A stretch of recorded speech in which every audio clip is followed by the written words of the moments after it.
तो गाइज इस क्वेश्चन में, ये क्वेश्चन मॉड्यूलस के ऊपर बेस्ड है और हमें इस फंक्शन की मिनिमम वैल्यू निकालनी है। तो हम एक काम करते हैं, इस फंक्शन को दो डिफरेंट फंक्शंस के सम की फॉर्म में एक्सप्रेस करते हैं।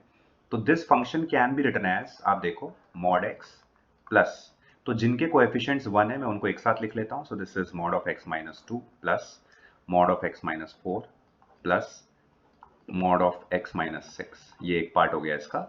और दूसरा पार्ट जो है वो हमारा है 2 times of mod x minus 1 plus 2 times of mod x minus 10।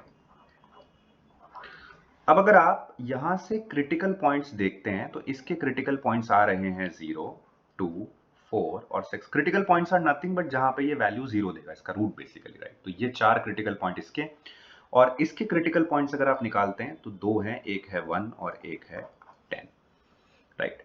तो अब अगर आप ध्यान से देखें और इनको एक बार के लिए नंबर लाइन पे प्लॉट करें तो लेफ्ट मोस्ट वैल्यू होती है 0 और राइट मोस्ट वैल्यू होती है 10।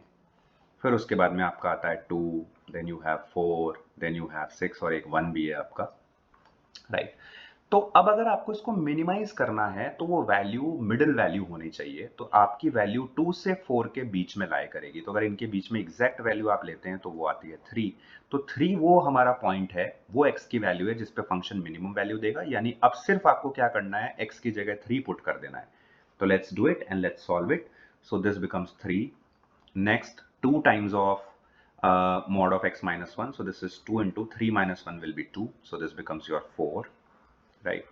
Then we have 3 minus 2, which is 1. Then we have mod of x minus 4. So 3 minus 4 will be minus 1. But क्योंकि mod है तो ये वैल्यू भी आपकी कैसे हो जाएगी, positive 1.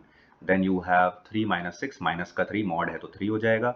Then here we have 2 times of 3 minus 10 which is minus 7. mod लिया तो 7 हो गया, तो ये हो गया हमारा 14. अब हमें बस इसको सॉल्व कर लेना है। तो 14 plus 3 17 plus 3 20, 24 plus 2 26। Minimum value of this function is 26।